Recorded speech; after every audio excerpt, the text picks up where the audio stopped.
thank you very much for your time. You're welcome.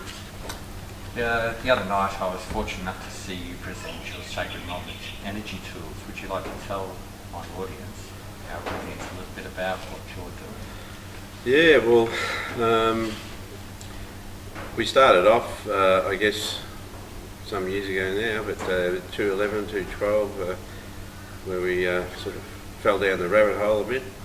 I mean, I've always been involved in the sort of, I've been a psychic for 25 odd years and been involved in the sort of awakening and the New Age movement for a long time, but yeah, I mean, as with a lot of people, I guess would have noticed quite a profound shift in that time, and started to notice things like, you know, the strange cloud formations and strange rainbow sort of colours very high up in the atmosphere when it was a 40-degree day type thing. And one thing led to another, and found out all about the whole chemtrail thing, and led me to orgonite, which we started off making. I thought, gee, when I first heard about it, and I thought, if it's half as good as what they're saying, then this is a pretty good product. But hey, who am I to say? I'm going to make some of this, and I made a cloud buster, and I put it outside one day, and it was a very overcast day, and it just, within about 10 minutes or so, a hole started to form above my head and swirling, and I'm thinking, this works. My God, this works. And this thing's just powered by crystals and copper coils, you know. And so I've yelled out to my partner, "Wait, can I have one of this?" And that was it. After that, I started experimenting. And we started making orgonite. I started making the orgonite for the smart meters, which unfortunately we have in Victoria. I don't think anywhere else has them yet, but we were the guinea pigs. But these things put out microwave radiation, all on the same on the mobile network towers, and I could notice it. Particularly, I mean, I went through a marriage breakup at the time. A lot of stuff happened, which was very bizarre in itself. But I could see something changed. The energy was not right, and I could sense it. And I'm thinking, something's funny. Something's not right. It doesn't feel right. Even if I go into the town, it doesn't feel right. I don't know what it is, but something's going on. A peculiarity. Yeah. I mean, it was just bizarre. The street was quiet. It was, I don't know, it was really strange feeling. And anyway, we started to experiment with the orgonite. I met Rach, of course, and that was a funny chance experience as well, but how that came about. But we started playing with the orgonite. I put one on our meter, which our power bills were through the roof, and we had no idea why. In fact, I actually got rid of a lot of old freezers and things I had out at the house and tried to cut back on everything. We were getting bills like $1,200 bills, you know, it was crazy. And I even rang the company and said, come and check the meter, whatever. But I put a orgonite on this meter after I'd read somewhere about it, and the bill dropped to $108. That's an auspicious number. And I thought, wow, this is a bit bizarre. And so I tried to investigate that and rang the company and the power company and things and said, what is going on? The power bill's gone from 12 down to 108. And they sort of turned around and said that it was an actual read and all this sort of thing, because I thought it was an estimation or something, and I don't know, it was all too bizarre for me. But anyway, so I started handing a few out to people. Put this on your meter. Gave one to another fella who was in the process of changing companies, actually, power companies. He got a cheque back because their estimation was too much last time, and he had to pay him a cheque because he was changing over company to someone else, right? Other people's bills started dropping dramatically. Now, it wasn't why I put it on there.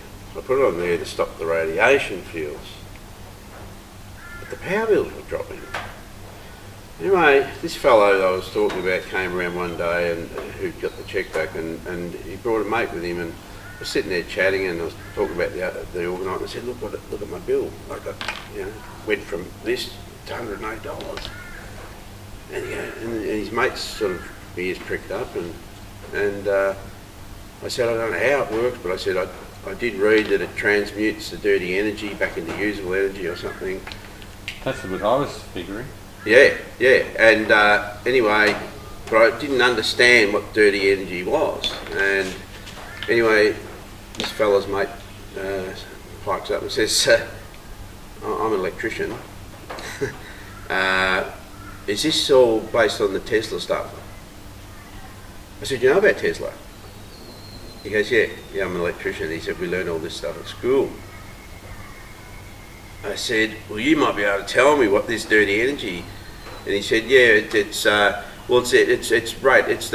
energy that's radiated out of your appliances and wiring and stuff that's actually not used or consumed, but it's lost energy. But you're actually paying for it, right? Because it comes through whatever comes out the other side of your meter. Even if you've got everything turned off, but the meter's on, you can get a bill because it's still leaking radiation out into the atmosphere, which is lost energy that you're paying for. Oh. Great, their mistakes you pay. Oh, okay. That's a nice little corporate arrangement, isn't it? Yeah. I What thought, wow. you don't know will hurt you. Mm-hmm. And I said, well, apparently what they say is that the orgonite pulls in the positively charged ions. It transmutes through the crystal and the coil and pushes it out as a usable energy, but it changes it back into negative ions. But when it's on the power or on the smart meter or on appliances or power points or whatever, it causes negative entropy, which is what I found later. Entropy is? It pulls it in. Wow. Right? Okay, so what it does is it sucks it back into the wire. Mm-hmm. Anyway, so I heard about negative entropy, and I thought, okay, so it means it pulls it in, it sucks it into the middle.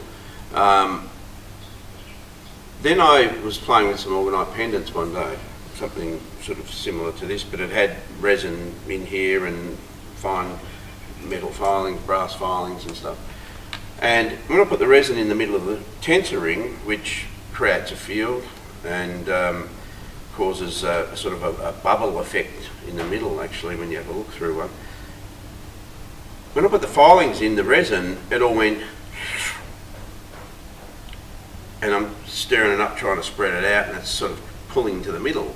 It's like when you pull the plug out of the sink, Yeah. and the water goes, and it starts to swirl.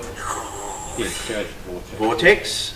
Well, when you freeze a glass of water on top of an orgonite, you get a vortex in the really? ice. Frozen vortex. Yes. You don't see it because energetically it's moving, but we're talking protons, neutrons, electrons from a monatomic level. But when you freeze it on the ice, it leaves its energetic footprint in the ice itself. So simply by getting a little piece of orgonite, sitting a glass of water on it, put the whole lot in your freezer, and you'll see what I'm talking about. What about if we put a coloured dye in the water just to trace elements? That's a good idea. That's a good idea. I haven't thought of that, but yeah, I could do that. Well, maybe not actually water dye, but something that leaves its presence but sort of bonds to itself, so it could stretch a little bit. But then, I played with that. I played with that idea with the water and the freezing the water, because I'd seen that someone do a test somewhere. I thought, wow, that's a great thing to do. I'm going to try that, which I did. And of course, I pulled it out, and there's this tornado-like effect. I thought, well, there's another good test for validation. But I had noticed, and right from the beginning, when I put the cloud buster out, the cloud started doing this. Mm-hmm. Primarily what a cloud's water, mixed with all the chemical garbage that's amongst it, but and they start swirling.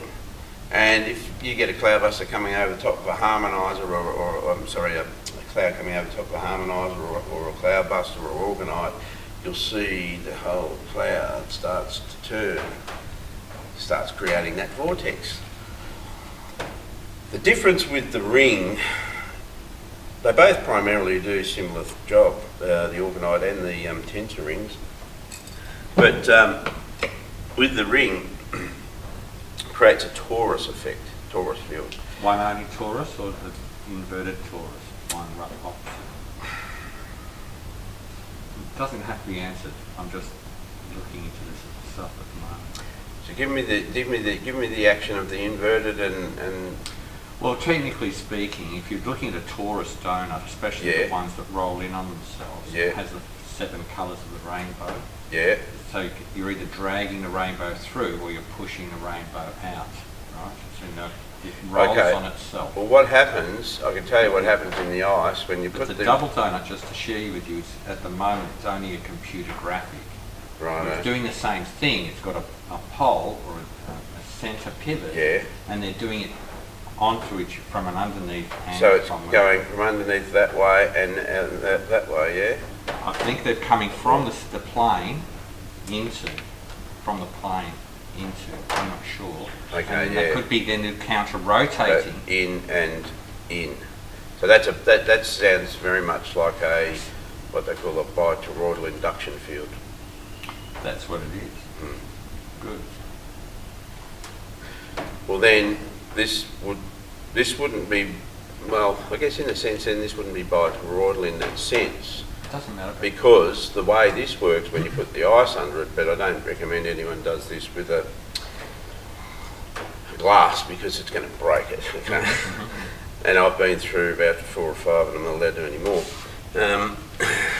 Breaking some glasses with quite thick bases, which you'd think it would break the top before it would break the bottom, being that the top's the thinner part, the base of a glass with an inch thick base, I wouldn't see it cracking, but anyway, it does. Yeah. When you put this underneath it and you freeze it, or even just a tiny little 1/8 fingering, you know, like that, it does the same thing. The glass just cracks like that, almost like a cross, and it breaks straight through the base of the glass, the whole lot. But I was trying to work out why it was doing that, and because the orgonite never does it. And it leaves the little toroids that come off all these twists. It leaves in the ice this all the way around it.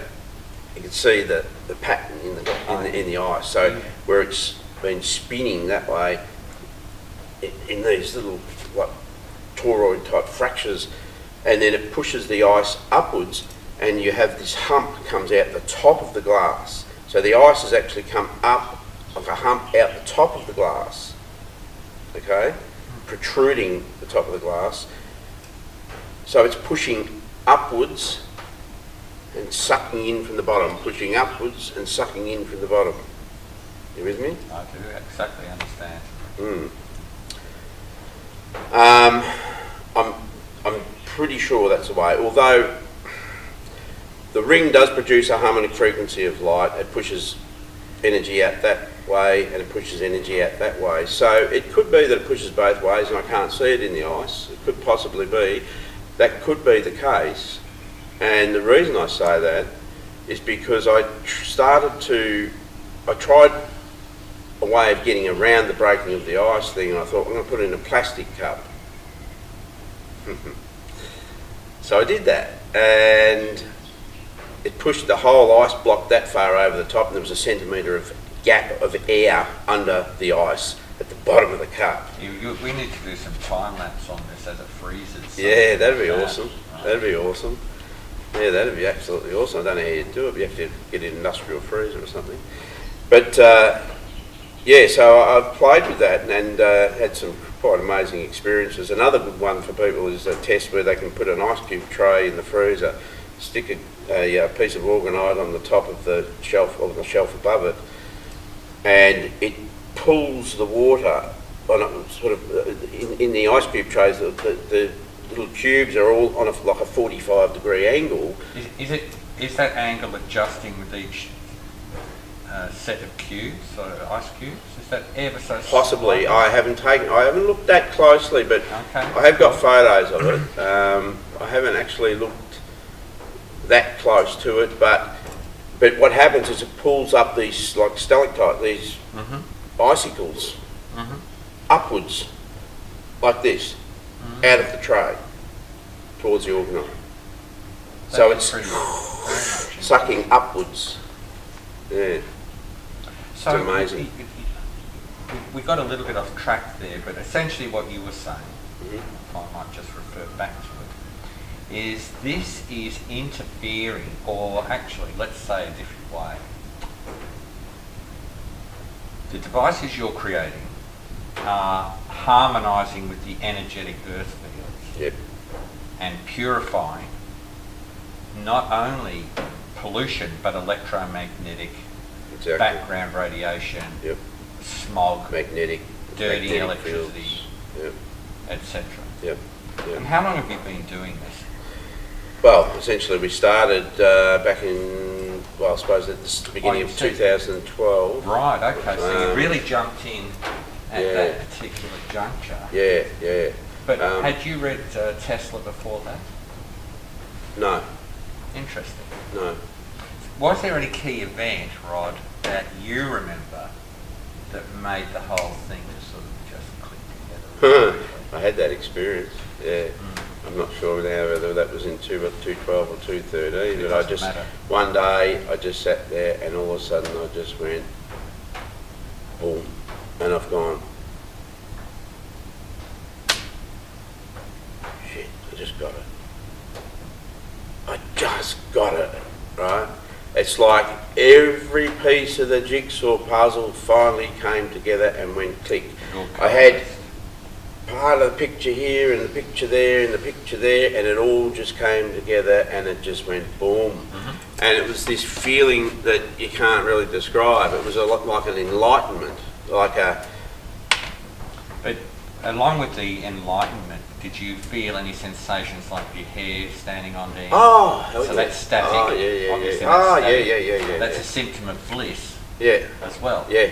So yeah. if you weren't chanting or you No, weren't dancing, nothing. you weren't under anything, so Nothing. it's spontaneous bliss. Yep, yep.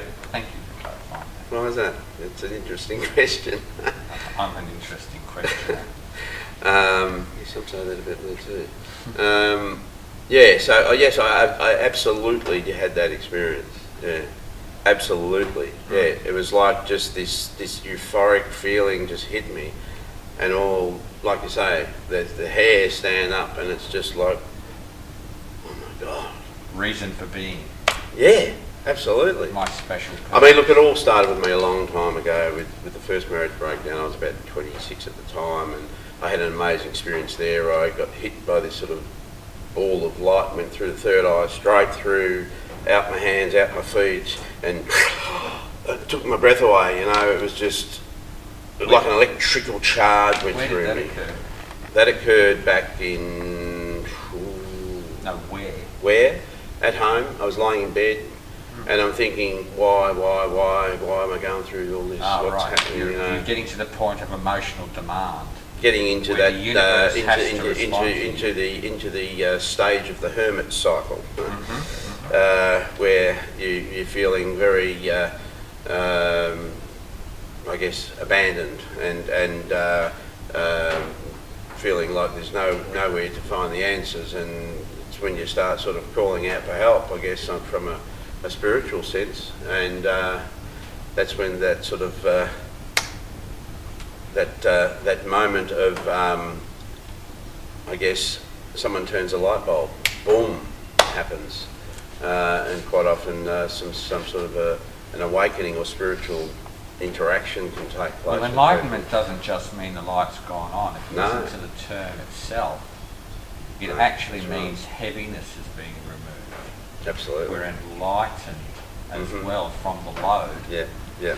Most of the people who talk about enlightenment don't realise or talk about it. Oh yeah, it doesn't mean you suddenly become a guru or No, you but know, what I'm getting at is my material load is... absolutely, yeah, I'm now absolutely. I'm now not a donkey or an I've just ass. been enlightened. I've just had a weight removed off my shoulders, you know, massively. Yeah.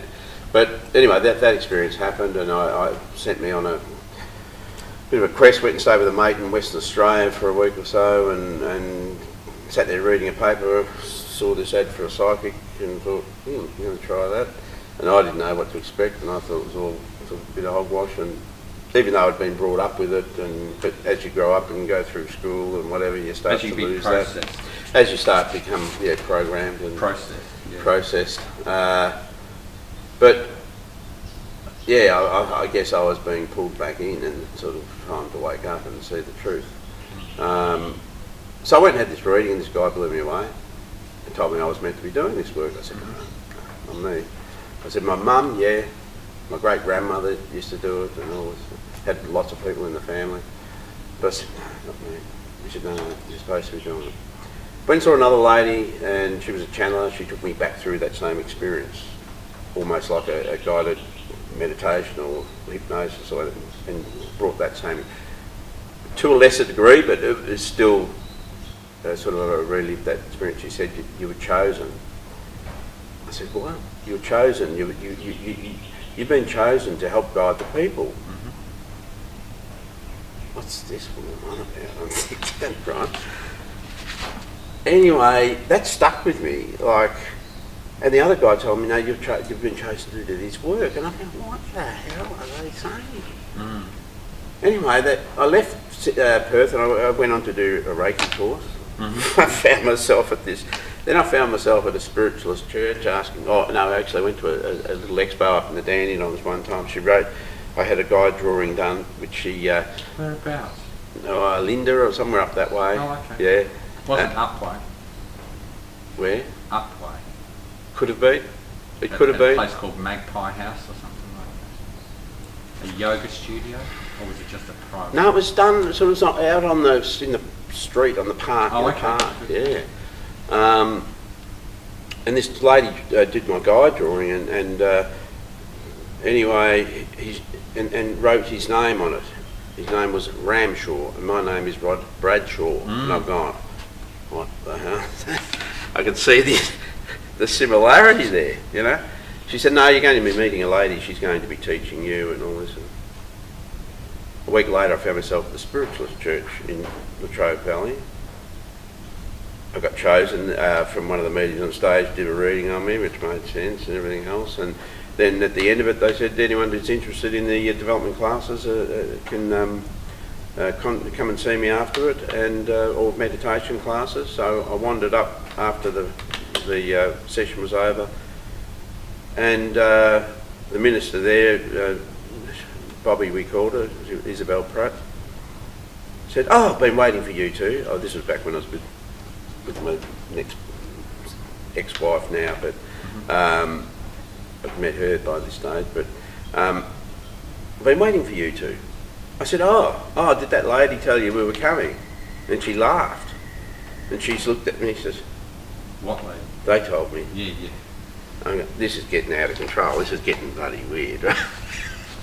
So anyway, I've been involved in a long time. I've been brought up in that way. You know, I've been from a kid, alternative lifestyles. My mum was always out there in doing the protests on the anti-fluoride and the anti-uranium solar. She was aware. Sorry? She was aware. Oh my word, she was. Yeah, my mum's well and truly aware. I was brought up with all that stuff. So, had health food shops all my life, and great aunt and second cousin, and so they were dowsers as well. And he taught MDI, mind dynamics, back in the 70s. Oh well, there's no surprise to me that you are doing what you're doing. He could levitate, he could levitate in meditation. It was amazing. Yeah. Let's get back to your tools. Tools. Now. I would like to. So yes, just to get to that. It eventually led me to the point where I was working with the orgonite. I'd seen some of the tensor rings, and I thought, gee, I'd love to know more about them and love to make them. Mm-hmm. And I ended up meeting a fellow who made the tensor rings, and got to know him, and we just sort of kicked it off, and he showed us how to make a 1/8 tensor ring, finger ring. And from there, I started to do as much research as I could and started making more.